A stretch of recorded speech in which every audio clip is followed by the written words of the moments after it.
So I recently received an email and I kind of noticed a trend. A lot of the people who have emailed me just inquiring about joining the military and having kids and what that whole process is. First of all, thank you all for reaching out to me. I really do appreciate just the questions and just it takes 5 seconds to email someone, but I just really appreciate you guys thinking of me and asking me questions. Yeah, but I'm so awkward when it comes to things like that because I'm just an ordinary girl. I'm just Renee, and the thought that people actually reach out to me and ask me questions and want to know more just really means a lot to me. But I have noticed that the trend of kind of what I'm saying to people are um, maybe the reserves might be a good look for you. It takes a crazy kind of support system to join the military full time.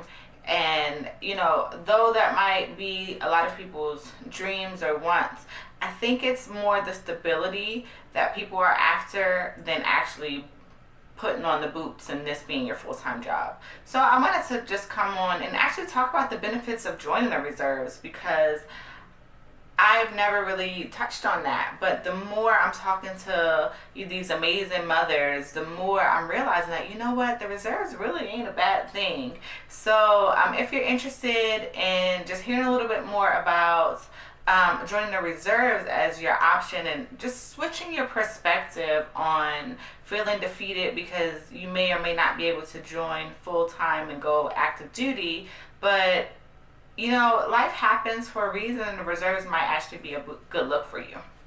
So, the first thing, guys, that I want to talk about is choosing your job. So, your job is basically what they're going to train you in. And what people don't realize is if you join the reserves, if you join the National Guard, you still get trained in that field. So, what I tell everyone who reaches out to me is study, study, study, study for the ASVAB.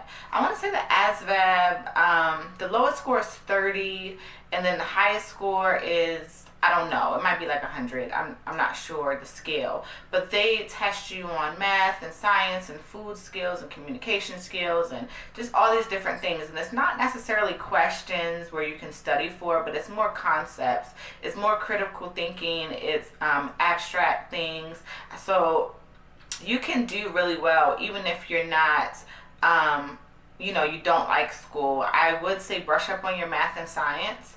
But there are so many practice tests out there, guys. And the reason everyone preaches about the ASVAB is because your job depends on it. So when I went, they actually gave me a lot of aviation jobs. And I was just like, no. I want to be a nurse. So that's how I ended up in the field that I'm in. But because of my scores, I was pretty much able to get whatever I wanted to get. Whatever job I wanted to get, and that's how you want to be. You want to be able to select the job that you choose because look, even if you're joining in the reserves, you're going to go to training. They're going to get you certified in whatever it is, so LPN, surgical tech. The jobs are honestly endless, guys. So you go to the military, you go to basic training for 10 weeks, you go to AIT, which is Advanced Individual Training, and that's where you get whatever certification and training in the job. But if you're reserves and National Guard, you go back to regular life. So you leave. So I have a friend that's in the LPN school. So you leave as an LPN and you go back to the regular world. So you can go and you can apply for any job out there, guys, and the military has trained you in that field. So you're a veteran or what you have ties to the military. I'm not going to say a veteran, but you have ties to the military, which is going to give you precedence over people who don't.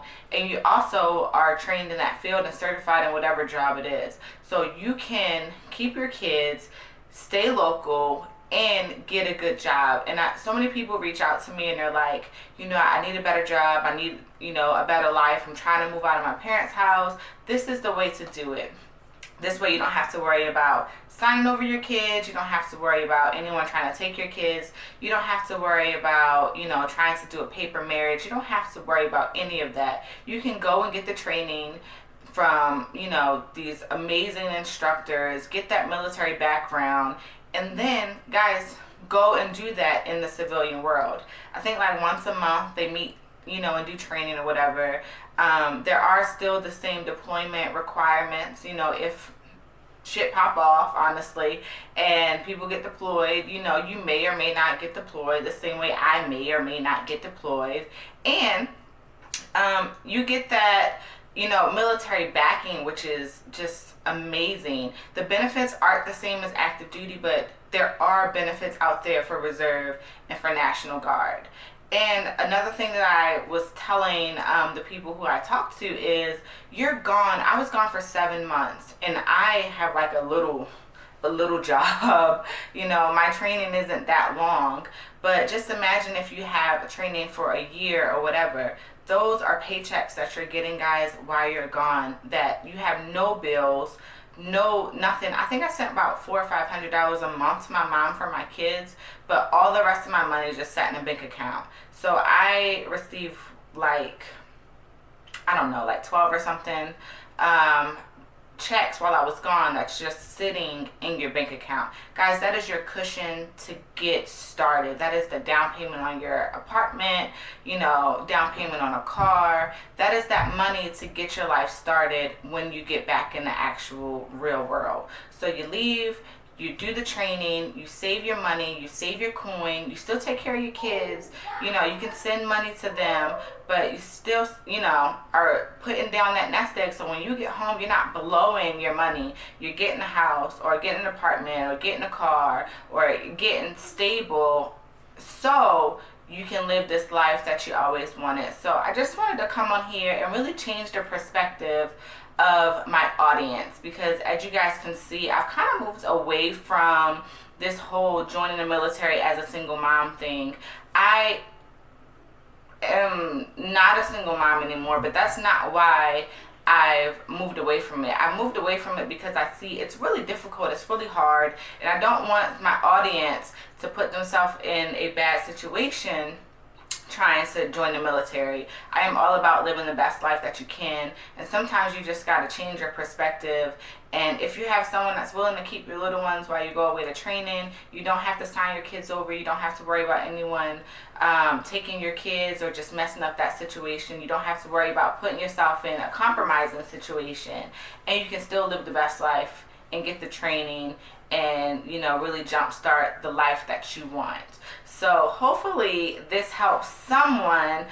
If you have questions or want to talk further, guys, definitely just email me. I'll link all my information below. But sometimes it's just switching your perspective, guys, and honestly, things happen for a reason. So I don't know, the reserves just might not be that bad. If I could turn back the hands of time, I may or may not have changed and went to the reserves, but I don't know. My life is what it is. But if you're at that crossroads, I don't want you to feel defeated when you walk into the recruiting office and they don't tell you what you want to hear. You either have to be hungry and go after exactly what you want, or you have to accept, that maybe it's not for you, and do something different, and it actually might work out better for you. So you gotta see, you gotta take the gamble. So thanks, guys, for watching. Until next time.